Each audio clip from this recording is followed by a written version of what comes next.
Good evening, perhaps morning or afternoon, depending on where in the world you're watching. In this chapter, we explore a subject most peculiar to the shinobi world, when monsters learn to sip tea and develop a fondness for dango. You see, the most chilling predators are rarely loud. They prefer leisure. They speak softly. They smile first before they strike. The most terrifying villains are rarely in a hurry. They stroll, they watch, they allow their victims to believe they are safe. Until a whisper slices through the calm, the kind that even gods hold their breath.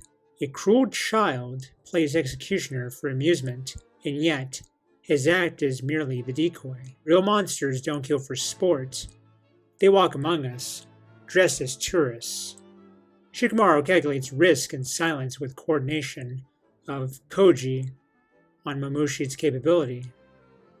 Meanwhile, Kamaharu, a man trained to sense danger in silence, now finds himself sensed by another.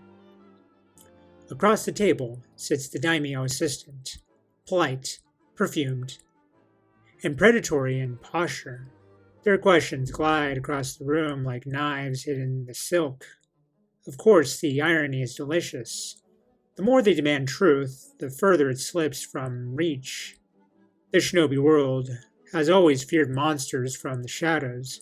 However, the most efficient predators are those who sit beneath chandeliers, interrogating ghosts in the name of order. In that small echoing chamber, Kamaharu is not just a witness.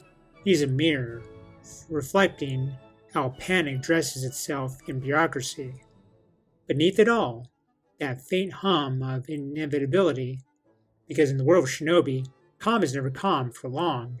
It is merely the moment before the crime.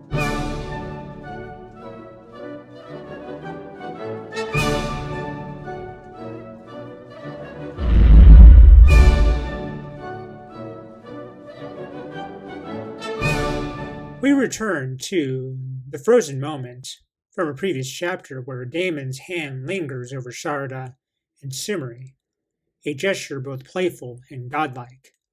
Maybe a subtle mockery. His words drip like venom, disguised as curiosity. You get it now, right? I could snuff you both out of a whim in an instant, without either of you even realizing you were dead.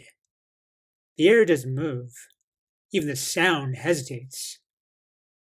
The girls say nothing for a moment of this deadly beat, but in their eyes betray a mix of cautious relief and grim awareness. The silence between breaths speaks louder than any jutsu. This is not fear, it's awareness. It's an understanding that their lives could terminate on one deadly stroke of action by a mere child. Sarada breaks the silence, questioning why they still breathe. Ida's tone softens, almost tender.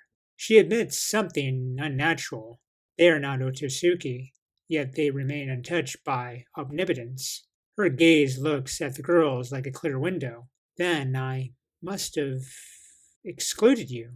A subconscious act, she claims, an emotional reflex hidden in the code of divinity. If her subconscious could spare them, how many others might exist living in quiet defiance of a rewritten world?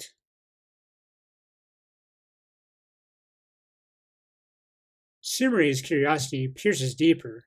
Ida recalls that long ago promise, Sarada's words echoing through her memory. How about we just be ordinary friends? This goddess confesses her longing for ordinary love. Her monologue crescendos into melody. I don't think I'd mind anymore if you were the ones to kill me. It's not an invitation to death. It's the only language of trust she knows. Authentic friends have always been her deepest desire. What Ida does not know is that those girls were already immune to her charm prior to the events of Omnipotence, they still have a safe position in their deep undercover operation for the time being. Sarada's eyes soften, no words, only motion. She grabs Sumeri's hand, sprinting towards Ida. Daemon watches, curious. A child watching an experiment unfold.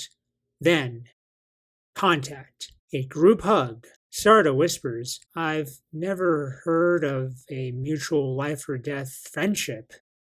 Ida, taken aback, from the bold hug that was blitz upon her. Sarada would clarify it's proof of her resolve and her friendship. Suri also says, I'm not opposed to the idea of risking my life on a friendship. It's the epitome of excitement. Ida exhales with a gratifying tone in her voice. Thank you, both of you. Once again, it's nice to meet you, my very dear friends. Based on their fluttered facial expressions, it's more of a relief that they were not terminated on sight. Daemon grins as this closes out the invitation of love and death. The thread hasn't gone away, it's simply changed its tune. Elsewhere, deep within a hidden base, Koji's voice fills the room with surgical precision. A roundtable briefing on Mamushi and his abilities. Division, unlike Shadow Clone Jutsu, there is no chakra split. Each copy is the real thing. Unlimited numbers, no stamina loss, an army at full power. Koji explains the catch. Intelligence fades the more he divides. Dull pain, simple mind, but the eyes. Those are the key. Strike there and the division collapses. Shikamaru ponders the balance. Too many clones, chaos. Too few, risk. Koji reassures, their instincts guide the army like a hive mind mentality. This marks a strategy in the shadows that is typical in any shinobi era, not a battle plan so much as philosophical problem. How do you end something that reproduces itself at full strength? Shikamaru leans in to brainstorm. If too many appear, we're doomed. But if few survive, they'll evolve. Harder to kill. Koji agrees. The Shinju's hive mind is its own strategy. They will cluster. Kill patterns repeat. The problem is not brute force, it's the logic of elimination. Inojin breaks the silence and pitches in the discussion. Why fight him in the village? Jura walks among civilians, savoring sweets, reading books. A monster strolling like a tourist. If Boruto or Himawari move, so will he. Konoha isn't just a battlefield, it's bait. Shikamaru confirms Jura's presence. Koji adds, Mamushi understands the rules. He will target Ida regardless of his own intelligence. Konoha is the optimal trap, the place to end the monster. Koji clarifies, Jura frowns upon running amok in Konoha, but Mamushi knows this very well. Then Koji turns to Inojin. You will master a new jutsu, one that surpasses mind transmission. You have 2 days. Inojin's eyes widen. 2 days to evolve into a legend. Koji reveals, in another timeline, you learn it to avenge Himawari. Determination ignites. Inojin's eyes sharpen. 1 day will be enough. Inojin faces a 2-day deadline to master a jutsu surpassing mind transmission. Eyes sharpen, aura blazing. Hesitation transforms into determination, a heroic leap of faith to protect what he loves in the most cinematic way. We switch from hideout to computer workstation, where Amado and Kawaki view past footage of Jura's healing ability, with the divine tree branches that emerge beneath the ground. Jura's healing sequence replays. Amado mutters, forget weaknesses. It's almost makes you think he might be impossible to kill. Kawaki's patience fractures, so confident that he can be taken down, but not at his current firepower. He needs more. Amado has grim words. Kawaki, don't take this the wrong way, but you really shouldn't. Suddenly, Amado gets his throat grabbed. Kawaki lifts him up. He expresses his dislike for Amado's excuses and delay. He has to remind him about his daughter in her stasis chamber. Amado's wish to save his daughter that only Kawaki can grant. A thud. Amado hits the floor. Wheezes warnings on how Kawaki's body won't tolerate anymore. He'll self-destruct while in combat with Jura. Kawaki's answer is a cold bargain. Die trying or let his daughter remain in stasis. He will gamble with his own flesh. Tragedy hardens into decision. He's become his own tragic hero, worthy of Greek tragedy's epic tales. A dim office. The daimyo's assistant, Kobu, begins his interrogation. Across the desk, Komaharu sits upright but uneasy. Sai stands to the side, expression unreadable like a blade observing its reflection. The conversation feels routine. Every word is an exercise of incivility. The mole who assisted Boruto's escape is still at large. As Komaharu pleads his case, Kobu's thoughts echo silently. I could be kind and say he's naive, but he's just dim. He simply doesn't have the character of a mole. The realization dawns. Someone else orchestrated Boruto's escape. Sai remains silent, the kind of silence that listens for lies. Inojin's mind transmission connects. Shikamaru's voice enters Komaharu's thoughts. There's no time, so I'm going to be direct. Just stay calm and hear me out, okay? I'm the one who let Boruto escape. Sweat beads on Komaharu's forehead. Sai watches, but says nothing. Shikamaru explains Mitsuki's involvement, from unlocked chains and the secret cooperation with Boruto. I'm not going to force you to do anything, but if you're willing to trust me, please, lend us a hand. Sai keeps watching, as if he were searching for a twitch, a tremor, or any sign of deceit. Silence is golden at this moment. Elsewhere, we return to the young girls who have bonded after a critical revelation. Sumeri has to return to the lab. Sarda remains tethered to Ida's undying affection.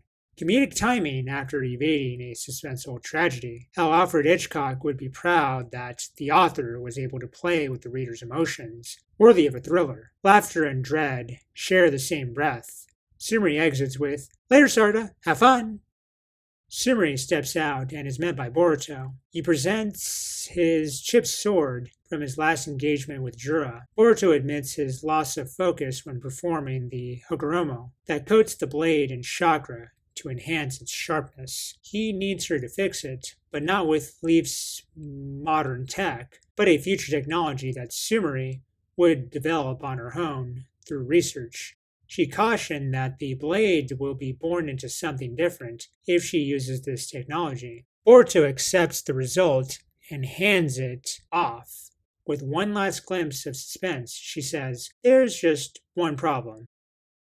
No more class rep. You need to call me Sumeri." Boruto feels taken aback for that moment as she leaves with the reassurance that he'll have his sword taken care of. He freezes, a moment of humor amidst tension. Even the master of suspense would have smiled at the timing.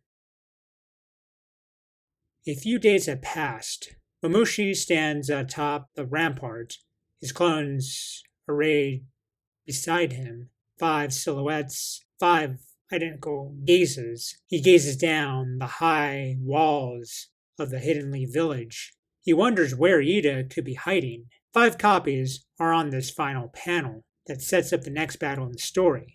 The Shinju's final words exclaim that the chakra signatures must be erased to avoid detection. To be continued.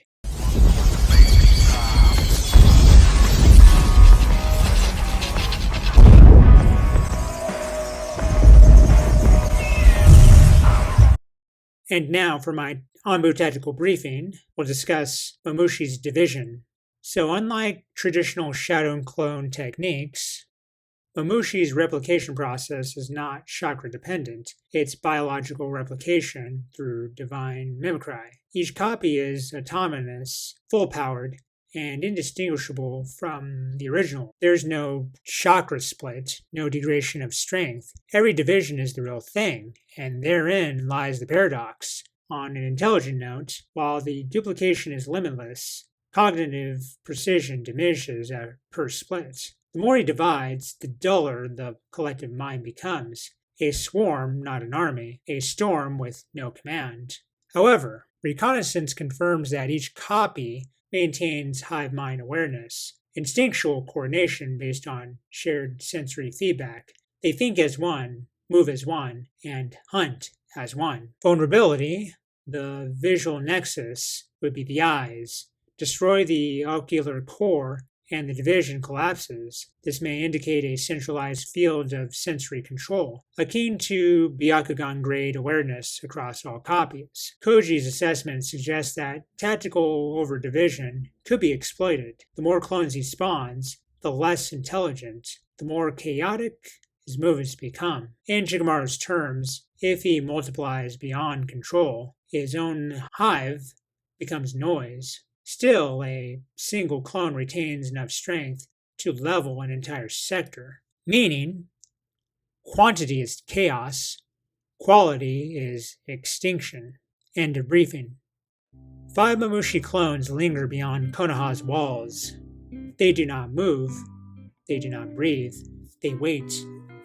Because true predators know the hunt begins in silence. Their target, Ida, the goddess who wished to be human. Shikamaru's strategies remain sealed, but whispers suggest a pattern forming. Containment of panic, preservation of peace, a weapon forged from friendship, and a young hero destined to vanish into legend. They call it countermeasure protocol. I call it what it truly is, a polite siege, where the first shots are not fired, but spoken, where the battlefields are not streets, but conversations, and where calm is merely camouflage. In the shinobi world, monsters no longer roar. They knock, they smirk, they study you. They sip tea across from their prey and discuss virtue while planning catastrophe. That is the nature of modern evil, quiet, composed, and patient enough to be mistaken for peace. So when Konoha rests soundly, dreaming it is safe, remember this: calm is not the absence of danger, it's the prelude to it, the still photograph of serenity before it burns. The predators have already entered the village.